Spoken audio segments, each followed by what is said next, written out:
Hello, it's week 25 of season 4 of the Andy Griffith Show. This week's episode title is Divorce Mountain Style. Wonder what's going on in Divorce Mountain Style. I'm in the courthouse telling Andy about a new window display they had done at the hardware store that Thelma Lou and I saw. They're featuring a new transparent plastic bicycle toolkit. And I tell Andy they're real tactical, you know. Let's say you got a pair of pliers, a screwdriver, a wrench, and maybe half of the candy jar. Well, you can tell at a glance what you got in there. But Andy says he prefers the solid black bicycle toolkits, because what he's got in his toolkit is his business. And then Charlene Darling Watts walks in the courthouse. She says she hitchhiked in from the mountains alone because she'd like Andy to drive there someplace. And she won't tell us where yet, though. And I tell Andy, well, look, Andy, it's time to check the town anyway, so why don't we just go and go where she tells us? So she has y'all drive her out to an old oak tree in the country, and then she wants a shovel, and you give it to her from the trunk. And she digs a hole under the tree and buries a little sack of some things that she brought. Yeah, and I tell Andy off to the side that this is probably some cure ritual for somebody sick up in the mountains, or maybe even for Charlene herself. And then Charlene notions for Andy to come over to her, and he goes over, and she does some kind of chant, and then she draws a circle in the dirt over the hole that she filled in, and then she says she's done. Yeah, she says that was the divorce ritual for her to break up with Dud Watts, because he was looking at another lady in church recently, and now Charlene belongs to Andy. Yeah, she also says that Dud went off on a hunting trip with his buddies their days, and he left her alone, and she don't want him no more. And Charlene wants to leave Dud and marry Andy. And then back outside the courthouse, Charlene is all over Andy, and I tell Andy I'm going to go to the library and get a book on mountain folklore and try to get him out of this. And then Charlene and Andy go in the courthouse, and Charlene's dad and brothers are already in there, and she tells her dad that she did the divorce ritual and Andy was standing on her right at the time, so now he's her lover. And Andy says he had no idea what he was getting into when he stood next to Charlene.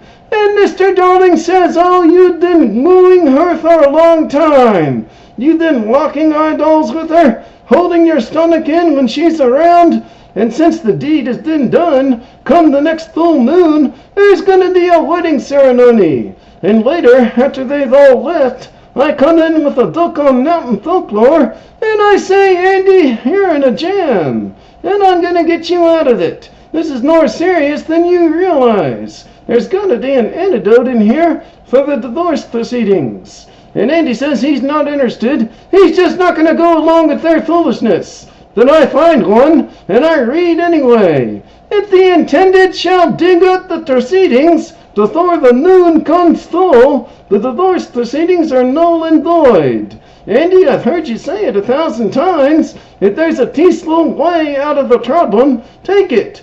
Look, it'll be dark. Nobody's going to see you.